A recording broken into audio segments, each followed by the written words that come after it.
أن تدرك القمر ولا الليل سابق النهار كل في فلك يسبحون.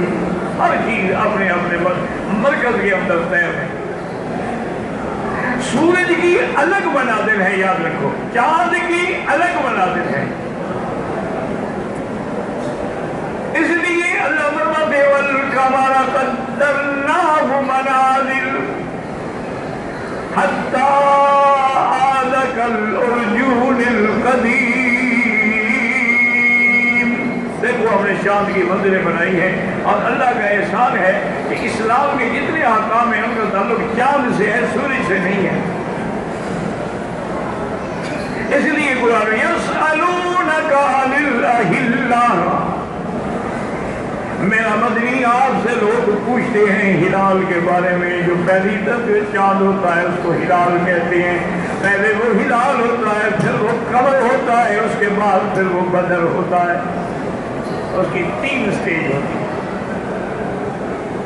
اس لیے دیکھیں نا کہ مدینے کے بچے اور بچیاں، چھوٹے چھوٹے بچے بچیاں جو تھیں، جب سرکار دو عالم صلی اللہ علیہ وسلم ہجرت فرما کے جا رہے تھے تو حضور کے استقبال کے لیے سارے مدینے والے نکل آتے تھے، اور مقام ثنیۃ الوداع میں کھڑے ہو کر اونچے ٹینوں پر انتظار کرتے تھے کہ حضور کب آئیں گے. اور جس دن حضور پاک تشریف لائے اور ان بچیوں کی نظر پڑی تو انہوں نے گیت گایا کہ طلع البدر علینا من ثنیۃ الوداع وجب الشکر علینا ما دعا للہ داعی. انہوں نے کہا آج چودھری کا چاند طلوع ہو گیا. انہوں نے حضور کو قمر نہیں کہا، ہلال نہیں کہا، طلع البدر علینا. کیوں ہلال کہتے تو ناقص ہوتا نا. چاند تو کامل تب ہوگا جب چودھری کا ہو. اس کو بدر کہتے ہیں، بدر منیر، بدر کامل.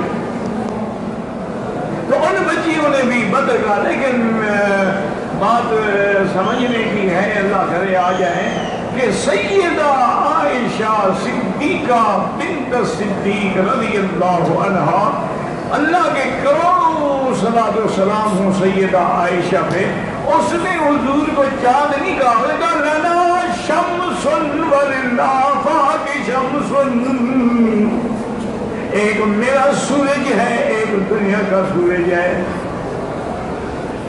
اور آگے کہتی ہے شمسی احسن من شمس السماء. میرا سورج جو ہے وہ آسمان کے سورج سے بھی زیادہ روشن ہے. کیوں؟ شمس الآفاق تطلع بعد فجر والشمس تطلع بعد العشاء. دنیا کا سورج جو ہے وہ تو صبح کو نکلتا ہے، لیکن میرا سورج ایسا ہے جو عشاء کے بعد بھی روشن ہے. کہہ دو صلی اللہ علیہ وسلم. حضور کے نام تو درود شریف تو پڑھا کرو. چلو آپ کو درود پڑھنے سے شد ہے تو اپنے انگوٹھے شکوٹھے چوم لیا کرو، کچھ کرو تو صحیح نہ. اللہ اکبر اللہ اکبر. پتہ ہے سیدہ عائشہ نے کیا بات کی ہے؟ اللہ اکبر.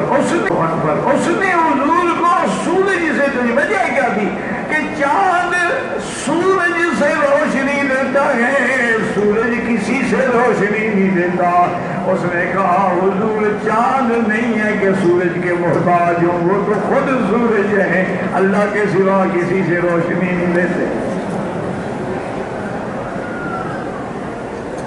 یہ تو پھر اپنا علم ہوتا ہے اور محبت ہوتی ہے اور اس کے اندر فہم ہوتی ہے. اس لیے اب یاد رکھیں کہ اللہ تبارک و تعالیٰ نے جتنے انبیاء بھیجے ہیں، رسول بھیجے ہیں، یاد رکھو سب بشر ہیں، جن سے بشر ہیں، اللہ کے عبد ہیں، اللہ کے مملوک ہیں، اللہ کی مخلوق ہیں، اللہ کے محتاج ہیں اور اللہ کے آگے مانگنے والے ہیں. وہ خود کسی نفع نقصان کے مالک نہیں. یاد رکھو اپنے عقیدے ٹھیک کرو. اللہ آج کل تو جی اللہ پاک معاف فرمائے، آج کل تو لوگوں نے نبی پاک کو نشان میں، آج کل انہوں نے تو سب کچھ پیروں کو بنا لیا ہے نا. بچہ پیدا ہوگا تو پیر بخش. یاد رکھو مختار کل بھی اللہ کی ذات ہے اور عالم الغیب بھی اللہ کی ذات ہے. سارے قرآن میں عالم الغیب والشہادہ،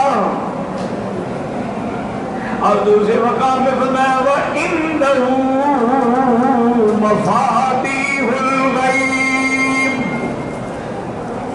لَا يَعْلَمُهَا إِلَّا هُوَ، اسی کے پاس ہے خزانہ غیب کی کنجیاں. یہاں دیکھو ظرف مقدم ہے، اصل تو عبارت ہے مفاتیح الغیب عنده، کہ کنجیاں اس کے پاس نہیں ہے. ظرف کو اللہ نے مقدم کر دیا، اس کا نتیجہ یہ نکلا کہ حصر ہو گیا کہ صرف اسی کے پاس ہے اور کسی کے پاس نہیں. اگر ہوتا مفاتیح الغیب عنده تو یہ بھی اس کے پاس بھی ہے کسی اور کے پاس بھی ہے. تو ظرف کو مقدم کرنے میں جیسے ایاک نعبد، اصل جو ہے نا نعبد ایاک، لیکن یہاں اس کو مقدم کیا گیا تھا کہ حاصل ہو کہ صرف تیری ہی عبادت کرتے ہیں. اسی لیے حضرت بخاری رحمۃ اللہ علیہ فرماتے تھے کہ بھائی یہ بس ہی اور بھی کا مسئلہ ہے، اگر سمجھ آ جائے تو اللہ ہدایت کر دیں گے. کہ ایک قرآن کا تیری ہی، اگر کوئی کہے کہ تیری بھی، جیسے تمہیں بیوی کہے کہ میں تیری بھی ہوں، یعنی کبھی کبھی کسی اور کی بھی ہوں. لیکن اگر کہے کہ تیری ہی ہوں تو مانا ہے کہ صرف تیری ہوں، کسی اور کی طرف میری نظر بھی نہیں اٹھتی ہے. اسی طرح توحید ہے کہ تیری ہی عبادت کرتے ہیں، یہ نہیں کہ تیری بھی عبادت کرتے ہیں اور قبروں کی بھی عبادت کرتے ہیں، تیرا بھی سجدہ کرتے ہیں اور مزاروں پہ بھی سجدہ کرتے ہیں، اور تیری بکری مینا پہ ذبح کرتے ہیں، پیر کی بکری قبر پہ ذبح کرتے ہیں، تیرے گھر کا بھی طواف کرتے ہیں اور دادا کے گھر کا بھی طواف کرتے ہیں، تیری جنہ ریاض الجنہ مدینے میں بھی آتے ہیں اور پاک پتن کی بہشتی تری گزر کے بھی جنتی بن جاتے ہیں. ہر چیز میں مقابلہ ہے. اِنَّا لِلَّهِ وَإِنَّا إِلَيْهِ رَاجِعُونَ. دعا کرو اللہ مسلمانوں کو ہدایت ایمان سے